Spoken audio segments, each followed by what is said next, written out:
जोहार न्यूज 11 भारत देख रहे हैं आप। आपके साथ मैं हूं अभिषेक भारती। जो कहूंगा सच कहूंगा, डंके की चोट पर कहूंगा। डंके की चोट पर एक बात कह रहा हूं, बालू का खेला चालू है। बालू का खेल चल रहा है और डंके की चोट पर चल रहा है। हम रोज बालू के एक खेल से पर्दा उठा रहे हैं। आज बालू के एक बहुत बड़े खेल नहीं बल्कि खिलाड़ियों से पर्दा उठाएंगे। आपको खेल नहीं दिखाएंगे, आपको खिलाड़ियों से मिलवाएंगे, बाकायदा उनके नाम बताएंगे। सारी कहानी शुरू होती है एक चालान से, और उस चालान की जब हम तहकीकात में जुटते हैं तो बहुत सारी कहानियां सामने आ जाती हैं, बहुत सारे नाम सामने आ जाते हैं। आज बालू का खेल तो दिखाएंगे, पत्थर चोरों से भी आपको मिलाएंगे। ये तमाम चीजें होंगी डंके के चोट पर।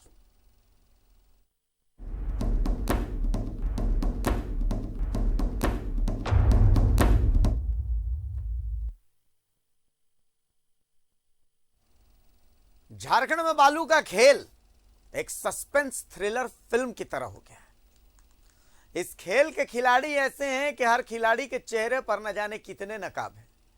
एक नकाब आप उतार दीजिए तो दूसरा चेहरा नजर आता है, दूसरा नकाब उतार दीजिए तो तीसरा चेहरा नजर आता है। कौन किसकी सरपरस्ती में क्या करवा रहा है कुछ समझ ही नहीं आ रहा है। बस एक बात समझ में आ रही है, और वो भी डंके के चोट पर, कि बालू का खेल धड़ल्ले से चल रहा है। मैं ऐसा क्यों कह रहा हूं?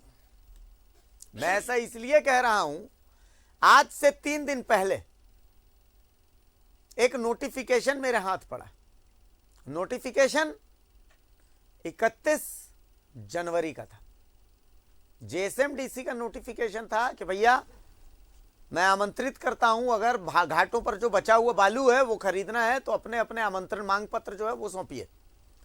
2 फरवरी को वापस से जेएसएमडीसी एक नोटिफिकेशन निकालता है कि ना, सारा चीज खारिज, चलिए हमने आपको ये दिखा दिया। फिर हमारे हाथ लगता है एक चालान। हम सोच में पड़ गए कि जब बालू घाटों की बंदोबस्ती हुई नहीं, जब ये टेंडर कैंसिल हो गया, सब चीज कैंसिल हो गया, तो आखिर ये चालान आया कहां से? हमारा माथा ठनका। थोड़ा सा हम आगे गए तो हम पहुंचे सरायकेला। सरायकेला में देखते क्या है कि नाव पर मशीन रख करके और बालू का खनन चल रहा है। मतलब तकनीक को इतना अच्छा इस्तेमाल करते हुए, या तो Einstein, Alexander Graham Bell, Marconi, और उसके बाद यहां पर के बालू तस्कर। उसके बाद हम थोड़ा और डीप में गए, और जब हम अंदर गए तो हमें पता चला कि पूरे झारखंड में बालू का नेक्सस जेएसएमडीसी के एक अधिकारी हैं अशोक कुमार, इन्हीं की सरपरस्ती में चल रहा है। आप सोचिए कि एक अधिकारी है जो क्लर्क लेवल का है, मतलब कॉन्ट्रैक्ट पर है वो अधिकारी, लेकिन जेएसएमडीसी का सिस्टम उस शख्स पर इतना मेहरबान है कि उसको बालू इंचार्ज बना दिया। ऑफलाइन जितना टेंडर होता है, अवैध जितना बालू को लेकर के चालान जारी होता है, मजाल है कि अशोक कुमार जी के न जाने हुए ये जारी हो जाए। सब चीज इनको, ये 4 पॉकेट वाली पैंट पहनते हैं, मैंने पहले भी बताया था। 4 पॉकेट एक्स्ट्रा चालान लेकर के चलते हैं, और इसमें इनका साथ देते हैं कौन? एक संजीव कुमार जी हैं। संजीव कुमार कौन? जो रांची में डीएमओ के पद पर है। और साथ में एक और मास्टरमाइंड है जिनका नाम है रंजीत सिंह उर्फ रंजीत डॉन। और ये वो डॉन है जिनका इंतजार 14 मुल्कों की पुलिस नहीं करती है, जिनका इंतजार सिर्फ झारखंड के बालू माफिया करता है। देखिए हमारी ये रिपोर्ट एक बार। बालू का बड़ा खेल समझने के लिए इस तस्वीर को देखिए।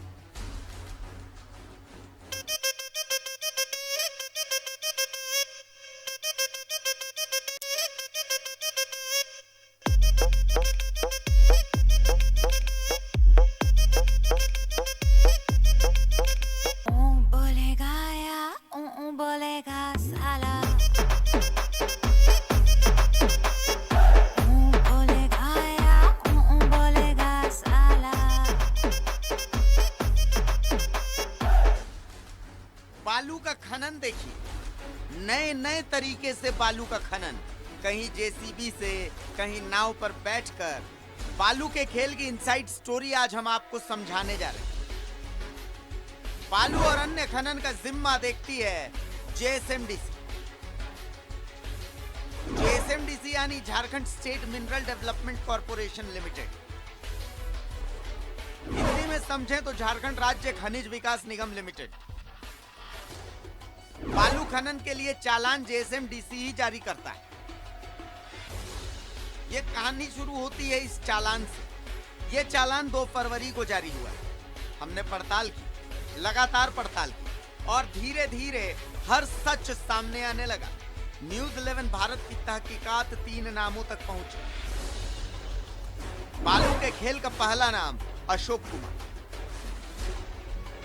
अशोक कुमार यूं तो जेएसएमडीसी में एक कॉन्ट्रैक्ट कर्मी है। अशोक कुमार जेएसएमडीसी में बालू और कोयला इंचार्ज। अशोक कुमार के पास ही अवैध और ऑफलाइन बालू के टेंडर का जिम्मा है। बालू के खेल का दूसरा नाम संजीव कुमार। संजीव कुमार रांची के डीएमओ हैं। संजीव कुमार के पास पलामू डीडीएम का भी पद है। चाईबासा से भी संजीव कुमार का सरोकार है। बालू के खेल का तीसरा नाम रंजीत सिंह। रंजीत सिंह इस खेल का मास्टरमाइंड है। रंजीत सिंह का पॉलिटिकल कनेक्शन जबरदस्त है।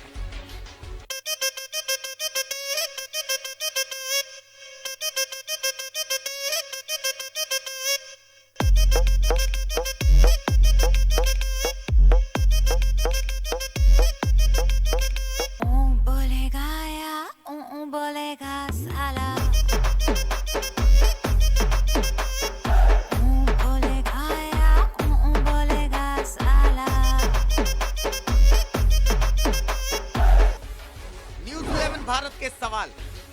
एक कॉन्ट्रैक्ट कर्मी को जेएसएमडीसी ने बालू इंचार्ज जैसा महत्वपूर्ण पद कैसे दे दिया? क्लर्क लेवल के एक अधिकारी पर जेएसएमडीसी इतना मेहरबान क्यों है? संजीव सिंह का बालू के इस खेल में रोल क्या है? अशोक कुमार, संजीव कुमार और रंजीत सिंह के बीच क्या रिश्ता है? सरकार को हो रहा राजस्व नुकसान किसकी जेब में जा रहा है? बालू के इस खेल का खुलासा जरूरी है। आखिर कब तक सरकार को चूना लगता रहेगा और भ्रष्टाचारियों की जेब भरती रहेगी? Bureau report, news 11 Bharat. तो 3 नाम है। इन 3 नामों को अपने जहन में बिठा लीजिए अच्छे से। पहला नाम है अशोक कुमार। बालू इंचार्ज हैं, रांची में बैठते हैं तो कॉन्ट्रैक्ट के क्लर्क। लेकिन कहते हैं ना कि ऊपर वाला मेहरबान तो पता नहीं कौन कौन पहलवान। तो बस वही बात है। देखिए पहलवानी, जेएसएमडीसी में बालू किधर से किधर जाएगा, चालान किधर निकलेगा, सारा जिम्मा अशोक जी के पास है। अशोक जी के साथ देते हैं संजीव कुमार। संजीव कुमार कौन? रांची में डीएमओ के पद पर हैं वो। और संजीव कुमार और अशोक कुमार, इन सब के अलावा एक नाम जो आपको अपने जहन में बिठा लेना है वो है रंजीत सिंह उर्फ रंजीत डॉन। देखिए न्यूज़ 11 भारत में मेरे सहयोगी सरायकेला संवाददाता बसंत साहू मेरे साथ फोन लाइन पर जुड़ चुके हैं। मैं सीधा रुख करूंगा बसंत का। बसंता, 3 नाम जो जहन में है, अशोक कुमार बालू इंचार्ज, दूसरा नाम संजीव कुमार डीएमओ रांची, और पता नहीं उनको कितने सारे पद दिए हुए हैं, और तीसरा नाम सबसे महत्वपूर्ण नाम रंजीत डॉन। बसंता, ज्यादा जानकारी। जी देखिए अभिषेक जी, आपको बताना चाहूंगा कि हमारा जब हम लोग छोटे छोटे बच्चे थे उस समय दादा दादी लोग हम लोग को बोलता था सरसा के भीतर में भूत होता है। अच्छा, सरसा के भीतर भूत। हाँ। ये आज हमको ये भूत का पता लग गया।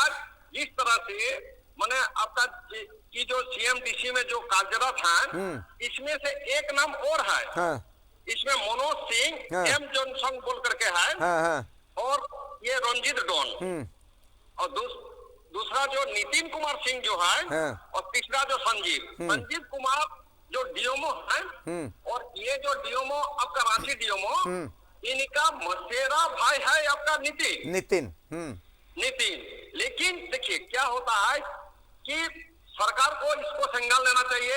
मुख्यमंत्री के पास में ये विभाग है और इनको बदनाम किया जा रहा है, क्योंकि देखिए यहाँ ये जो आपका अशोक कुमार सिंह जो है, इनको बालू का चालान जो निर्गत करने का जिम्मा दिया गया है, लेकिन ये क्या करता है, आपका नितिन सिंह से 200 रुपया प्रति चालान लेकर के नितिन सिंह को दे देता है। अच्छा, ये पुख्ता मैंने प्रमाण के साथ आपको बता रहा हूँ जी कि 200 रुपया वो ये देता है। और नितिन को क्या कर रहा है कि नितिन को अभी जैसे कि किसी को बालू का चाहिए, अभी इनके पास लगभग 1.5 लाख सीएफटी का चालान है। अच्छा। नितिन के पास में, लेकिन नितिन पूंजी लगा करके चालान को ले लिया है।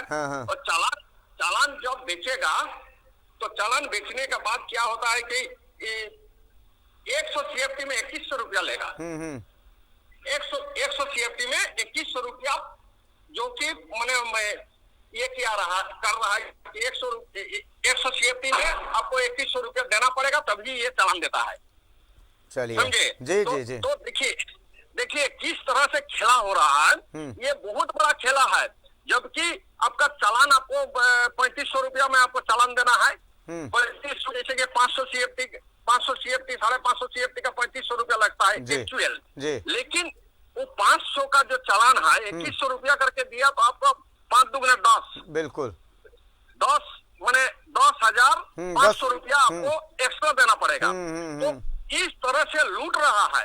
और ये जो हमारा कल जैसे हम लोग बताए थे, ये आपका शिवम कंस्ट्रक्शन, हाँ शिवम धार कॉन्ट्रैक्टर, ये इनको जिम्मा दिया है। ये भी जो है इसमें भी एक खेला है। अच्छा। क्योंकि ये अपने जाकर के 30 रुपया में 100 सीएफटी लाने का टेंडर ले लिया। अच्छा। नदी के भीतर से ला करके वो रखेगा। हाँ।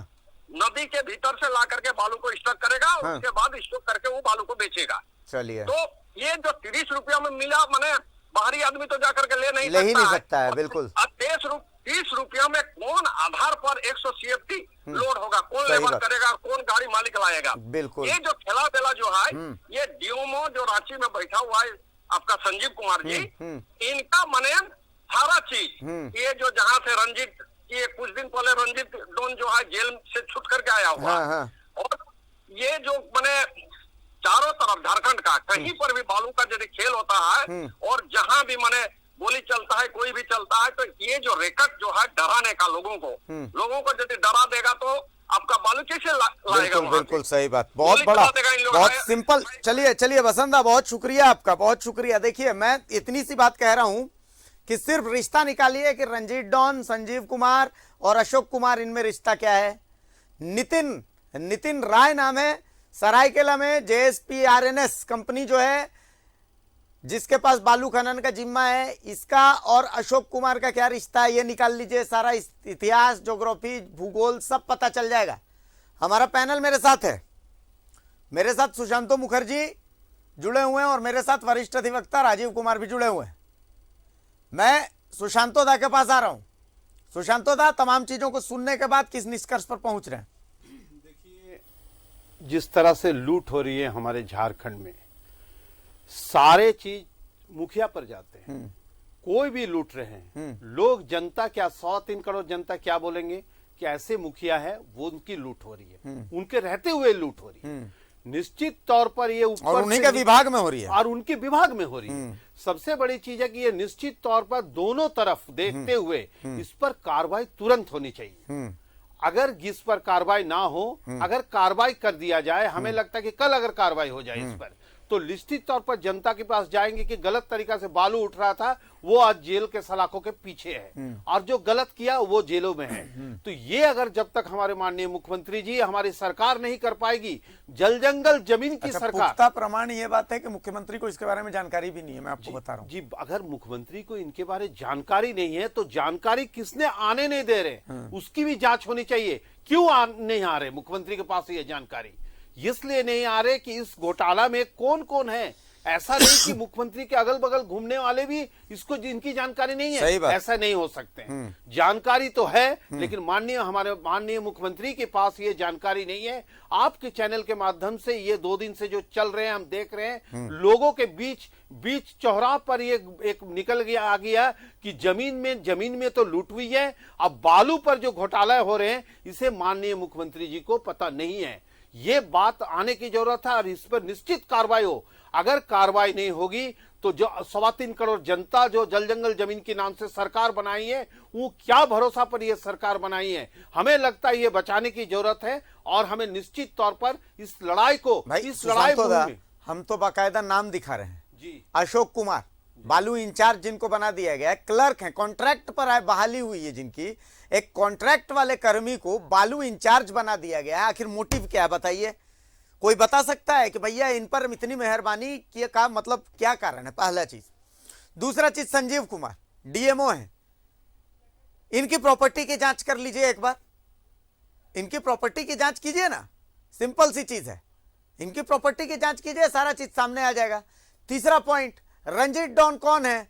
रंजीत डॉन का, संजीव कुमार का और अशोक कुमार का इनका आपस में रिश्ता क्या है, ये सामने ले आइए, सब पता चल जाएगा। राजीव कुमार भी हमारे साथ जुड़े हुए हैं। राजीव जी, बाकायदा बालू के खेल में हम तो नाम और तथ्यों के साथ बात कर रहे हैं। एक मैं आपको एक पीछे ले चलता हूं। 31 तारीख को जेएसएमडीसी एक नोटिफिकेशन निकालता है कि बालू घाटों पर जो बचा हुआ बालू है, उन बालों के लिए हम मांग पत्र आमंत्रित करते हैं।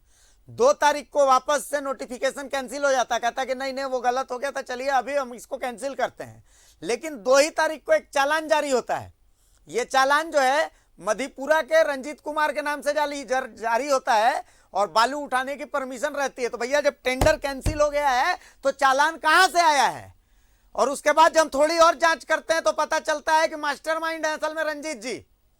थोड़ा और जांच करते हैं तो पता चलता है कि 2-3 कंपनियां हैं, जैसे एक कोई नितिन कुमार हैं जिनकी कंपनी है JPRNS, इस तरीके की कोई कंपनी है। सरायकेला में जिनके ऊपर जिम्मा है, जो कि रांची के बालू जो अशोक कुमार हैं या संजीव कुमार हैं, इनके भाई हैं, कुछ इस तरीके की बात है। फिर पता चलता है सुदेश केडिया जो कि ऑलरेडी टेरर फंडिंग कोयला में फंसे हुए हैं, उनको भी बालू को उठाने का जिम्मा मिल चुका है। फिर पता चलता है कि ये रंजीत डॉन ये मास्टरमाइंड है। जब सब कुछ हम दिखा रहे हैं तो जांच कर लेने में क्या जा रहा है? राजीव जी, आपको याद होगा कि जब पिछले बार सरकार बनी थी हेमंत जी की, तो उस समय भी बालू का कुछ ना कुछ हुआ था। हमने एक PIL भी फाइल किया था, हालांकि वो केस तो डिसमिस हो गया था। लेकिन सबसे बड़ी चीज है कि बालू इतना प्रिय क्यों हो जाता है? क्योंकि हम बता दें, बालू इसलिए प्रिय हो जाता है कि बालू से आज के दिन में जितने लोग हैं वो किसी भी पार्टी के हों, इसमें ना बीजेपी अलग है, ना कांग्रेस अलग है, ना JMM अलग है, ना अन्य पार्टियां, सभी के लोग सभी जगह कुछ ना कुछ अपना हिसाब किताब लगा के बैठे हैं। अब क्वेश्चन यह है कि भाई बालू इतना इजीली अवेलेबल है हर एक जगह, हर एक गांव के जो नदी बहती है वहां से बालू का उठाव हो रहा है। अभी हाल में हम लोगों ने एक लोकल जो यहाँ के अखबार है उसने कवर किया है, उसमें हम लोगों ने एक PIL डाला है अभी कुछ दिन पहले विजय कुमार झा के नाम से।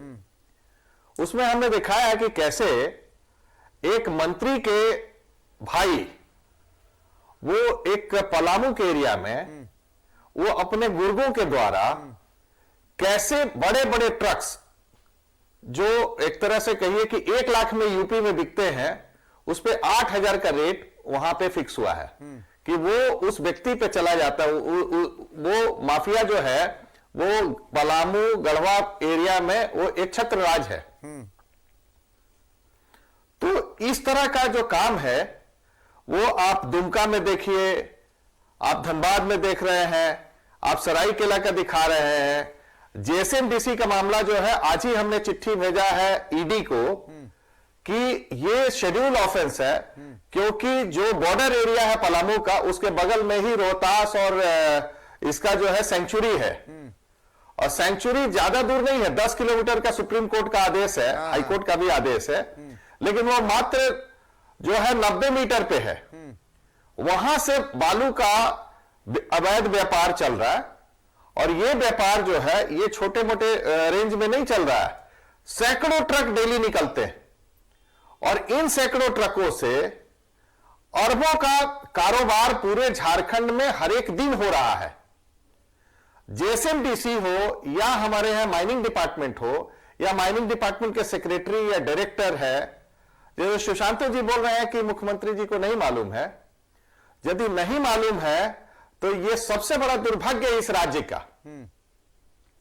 ये सभी को पता है कि सभी चीज सभी लोगों को मालूम है और सभी लोगों को मालूम है, उसी के देखरेख में चल रहा है।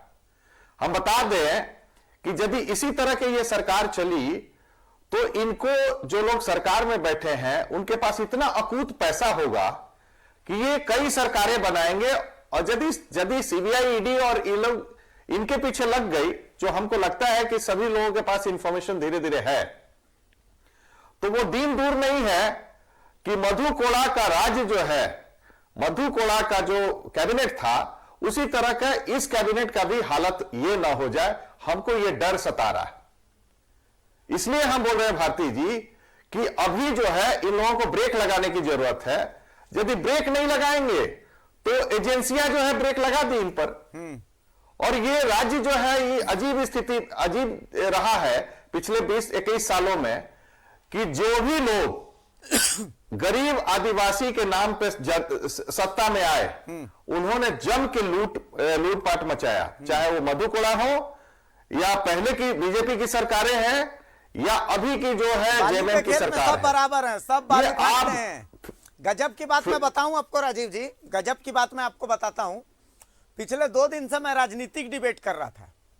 बीजेपी वाले कहते हैं कि काहे नहीं जांच करवाते हैं, तो जेएमएम और कांग्रेस वाले कहते हैं कि कांची नदी का जो पुल गिरा तो वो बालू किसने निकाला। मतलब दोनों का स्थिति ऐसा है यहाँ पर सत्ता पक्ष विपक्ष का कि आप मेरा कपड़ा फटा हुआ उसको ढक दीजिए, मैं आपका कपड़ा फटा हुआ हूं उसको ढक देता हूं।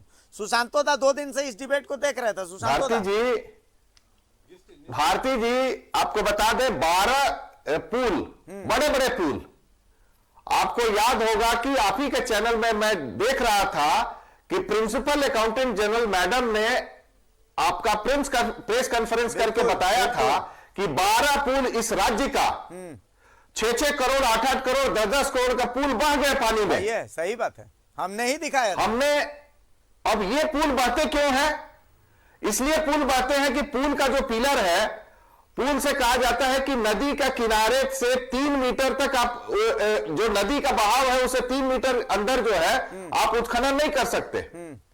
आप जो ब्रिज है उसके किनारे में आप बालू का उठाव नहीं कर सकते। आप 2 मीटर 3 मीटर से नीचे गड्ढा नहीं कर सकते। लेकिन यहां कौन पूछता है? सैया भाई ने कोतवाल, तो डर क्या है का? सैया ही तो लूट रहे हैं मैं पूरे झारखंड को लेता हूं। सुशांत दा बालू जो है सैया लूट गए। और देखिए आपको हम बता दें, आदिवासी राज्य होते हुए भी आदिवासी के नाम पे ये लोग जीतते हैं, लेकिन आदिवासियों का कल्याण कभी नहीं होने देते हैं और दूसरी बातों में फंसा देते हैं कि लोग उस साइड में दिग्भ्रमित रहे। क्या कर रहे हैं हमको समझ में नहीं आ रहा है पूरा स्टेट को। सुशांत दा निश्चित हम राजीव जी के साथ हैं। राजीव जी जिन्होंने बात कर रख रहे हैं एकदम निश्चित तौर पर ये बहुत बड़ा घोटाला है और हमें लगता है कि जितनी सरकारी कर्मचारी है सबकी जांच होनी चाहिए प्रॉपर्टी की।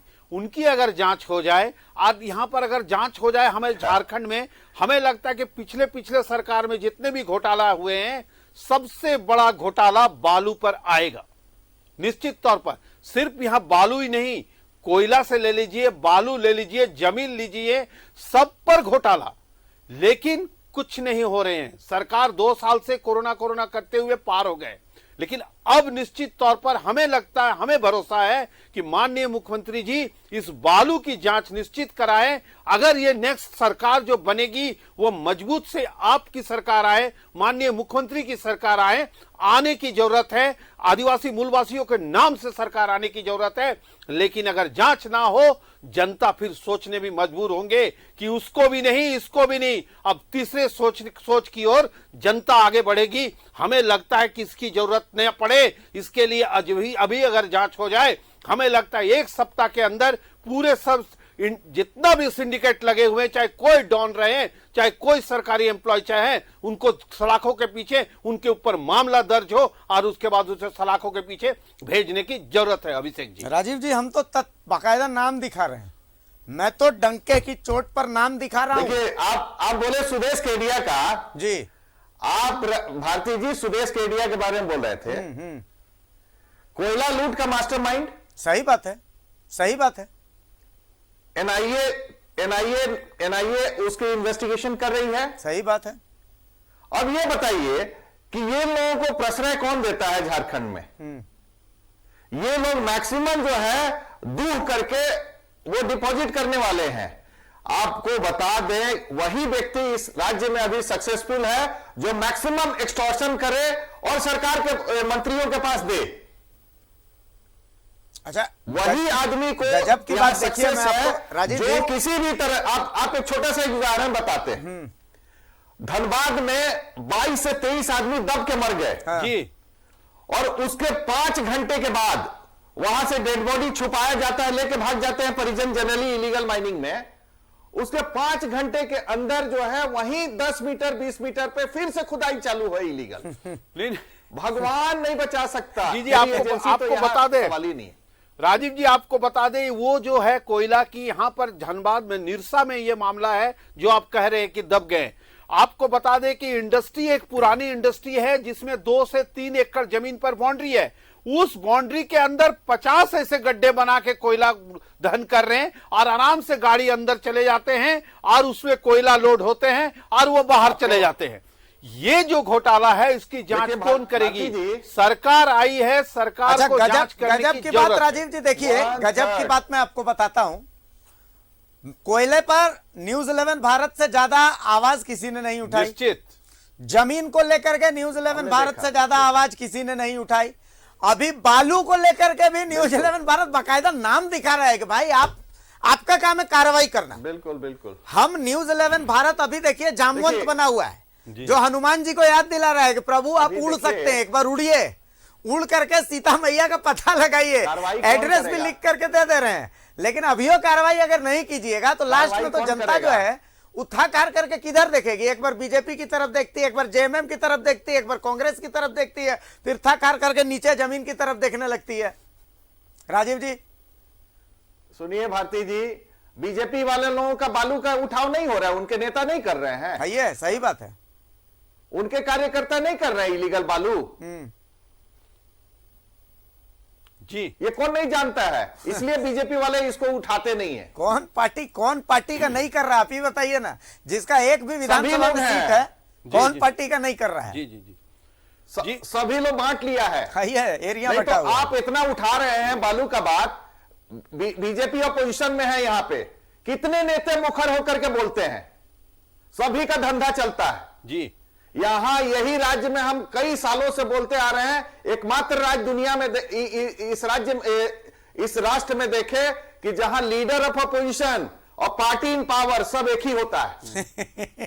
जब बीजेपी पावर में रहती है तो जेएमएम वाला लोग को मजा मिलता है, और जब जेएमएम वाले पावर में रहते हैं तो बीजेपी वालों को मजा मिलता है। इसलिए कोई किसी के लिए कुछ करता नहीं। राजीव जी बता दें कि बालू लूट में अगर बालू जो निकलते हैं वो ट्रक पर जो कमीशन है, सरकार जिनकी बनती है, चाहे वो भाजपा बने, चाहे कांग्रेस बने, चाहे जेएमएम बने, जिनकी सरकार रहती है उसका हिस्सेदारी बढ़ जाती है और जिनकी विपक्ष में रहते हैं उसकी हिस्सेदारी घट जाते हैं। लेकिन लूट होना जरूरी है। इसका मतलब कि झारखंड वासियों के पास 2 ही ऑप्शन बचता है, या तो कोर्ट में जाएं, कोर्ट में जाकर के मामला पर मामला, मामला पर मामला, मामला पर मामला चलते रहे, या फिर लेक उपाय यह है कि लाठी लेकर के हम ही लोग अभिषेक भारती रातू रोड चौक पर लाठी लेकर के बैठे रहेंगे। क्या होगा? नहीं, आंदोलन होगा और देखिए उलगुलान होगा और जनता आगे रोड में आएगी। निश्चित तौर पर गांव की जनता रोड पे आएगी। सुधरेंगे तो कोर्ट क्या करेगा? कोर्ट देखिए न्यायालय निश्चित जाना चाहिए। तो उपाय क्या बचता है सर? अब हम लोगों के पास क्या उपाय बचता है? झारखंड के पास क्या उपाय बचता है? हमारे पास कोई उपाय नहीं है। हम बोल रहे हैं ना आपको,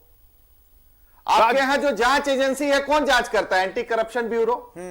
आपके यहाँ कौन जांच करता है? पुलिस वाले। हाँ। सब जो है थाना इंचार्ज, सभी का तो पैसा बंधा हुआ है हर एक ट्रक से। हर एक इवन सीनियर पुलिस अफसर लोग थक गए हैं ट्रक गिनते गिनते, हिसाब देते देते यहां के महामहिम को, और कलेक्शन जाता है भारती जी अरबों में। ये बहुत बड़ा खेल है, कुछ होने वाला नहीं है यहां।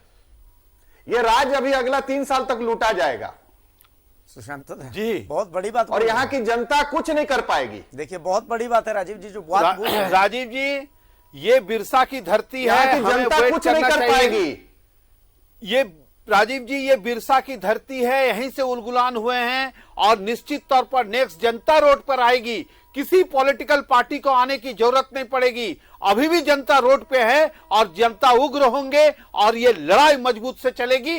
और कोई भी सरकार रहे, चाहे भाजपा हो चाहे जेएमएम हो। देखिए, हम फिलॉसफी में बिलीव नहीं करते हैं। नहीं करनी पड़ेगी, क्योंकि ये जो 5th शेड्यूल एरिया है, यहाँ की लड़ाई जो होती है राजीव जी, निश्चित तौर पर लड़ाई। अभी हमने देखा, आपको बता दें कि न्यूज 11 के माध्यम से हम लोग जमीन लूट का जो दिखाएं, हम लोग जो यहां चलाएं, लगातार 1 से 1.5 साल चलाएं, एक उग्र आंदोलन तैयार हो गए। हमारे पास दूसरे जिला से पर उसका फर्क क्या पड़ा सुशांत? फर्क पड़ा। एक अंचल ऐसा बता दीजिए जहां बिना पैसा दिए आप जमीन का 1 डिसमिल जमीन आप कोई नहीं करा सकते। लेकिन सुशांतो जी एक बात बताते हैं, पर जो है डिसमिल फिक्स है, म्यूटेशन जी, सबका रेट फिक्स है, रेट डिसमिल म्यूटेशन फिक्स है, और ये मेरे पास पैसा जाता है। मेरे पास तो ऐसे लोग आते हैं, मैं आपको बता दूं, रांची शहर के, वो आकर के कहते हैं कि देखिए ऐसा है कि हम कहते हैं आय प्रमाण पत्र बनाने के लिए, तो अंचल अधिकारी हमको कहते हैं कि ऐसा है कि 45 लाख रुपया दे करके हम आए हैं,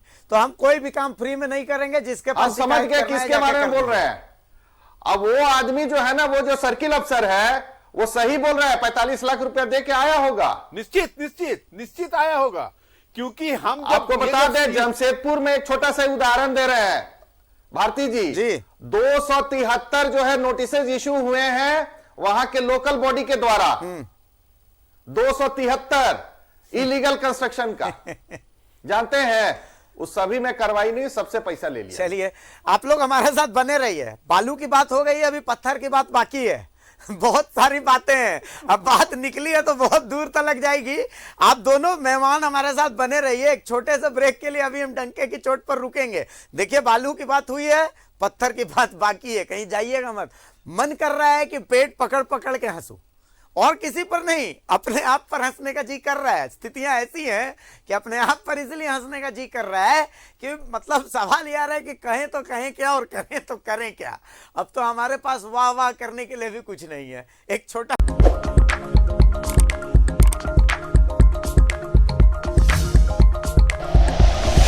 like and share videos, subscribe करें हमारा चैनल और प्रेस करें बेल आइकॉन। न्यूज़ 11 भारत, सच है तो दिखेगा।